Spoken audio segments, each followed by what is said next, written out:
basically all the games are very interesting, and the games are about to start. Magnus Carlsen versus Artemiev. This is our game of the round.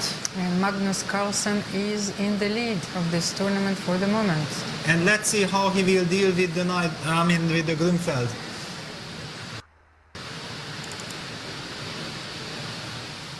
So Magnus Carlsen has 9 points, followed by 5 players: Vladislav Artemiev, Daniel Dubov, Hikaru Nakamura, Maxim Matlakov joined the group, and Vidit Santosh Gujarati. Wow, Magnus goes for this H4 stuff.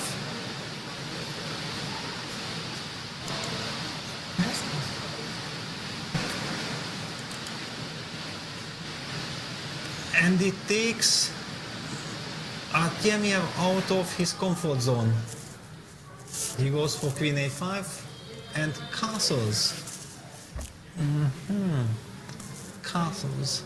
I mean, I was playing for 15 years the Grünfeld, and suddenly I remember that in the beginning of 90s this line was popular, and I'm not sure, was it CD, Queen A5 check when White had to play King F1? Exactly for this reason, to avoid the castles. I'm a little bit confused. Because now it makes... Yes, you have the moves here, yes. Yeah, I have my moves. And Artemiev is losing precious time. Bishop D7 played. Finally. Yes, because you need to decide, should you play Rook D8, should you take on D4?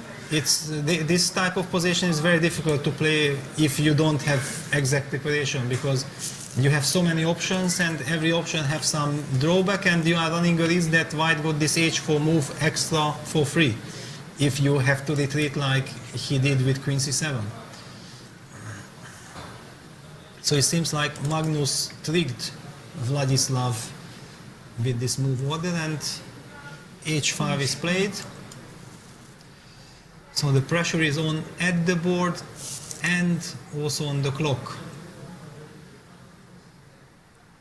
Magnus somehow very, very tricky, yeah? Always feeling how to disbalance his opponent. All his opponents are out of their comfort zones right from the start. Very impressive. He's a perfect player, in my opinion. Not only he is a perfect player on the board, but he's thinking about all of the aspects of the game. The psychological aspect, the physical preparation.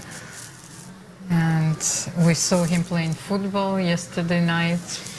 Yeah, of course. I mean, he keeps himself fit, and also one has to say that thanks to all these World Championship matches, his preparation has dramatically improved. Because I remember, like at the beginning of 2011-12, he was taking over the lead in the world ranking, but his play was very good, but clearly what was lacking and missing from him, the opening knowledge.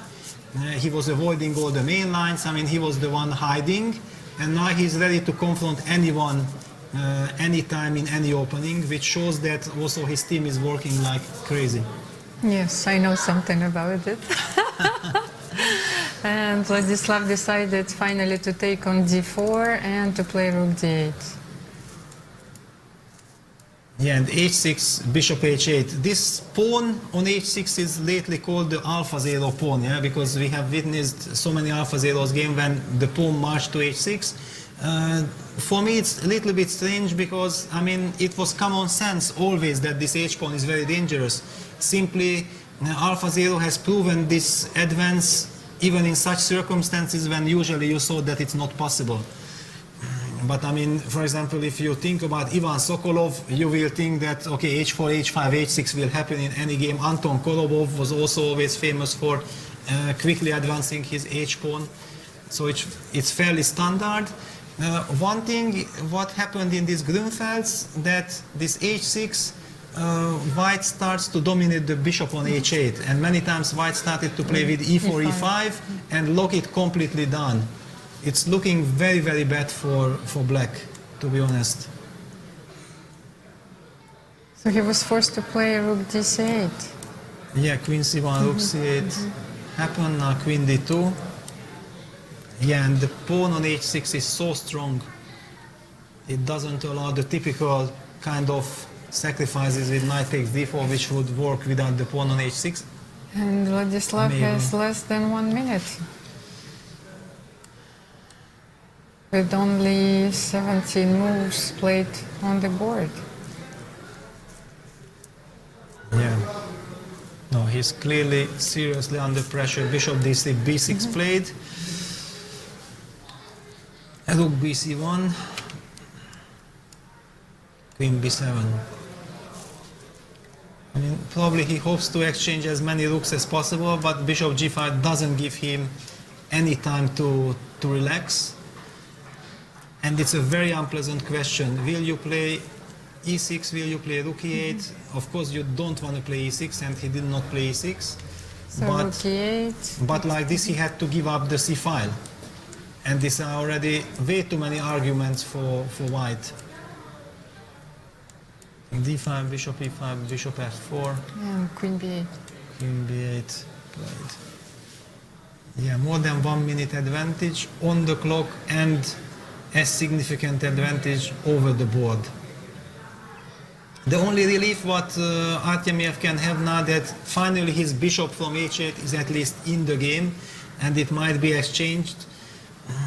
Of course, the king will remain vulnerable, but at least if he survives, he does not get mated, then he has chances to survive. So f4, of course. And yes, f4, queen h5, rook c7, and bishop g4 was played. So. And bishop b5. And only 12 seconds on the clock for Vladislav.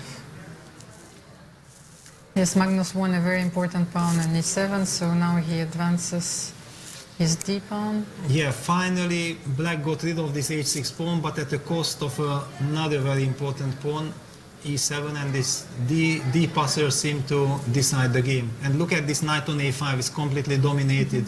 Now e4, e5 is coming. Magnus is all over the place. Queen g3, like last try to confuse. Queen f2, queen c3. Yeah, Magnus prepares the file, maybe f5 and... But f5, queen c1 check, and king h2, queen h6 check. This opens up this diagonal. What after queen c1 check?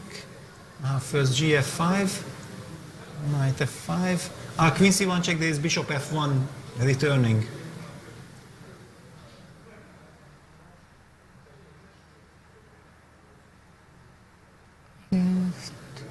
Yeah, down to 3 seconds. Artemiev. Bishop e8 or d7?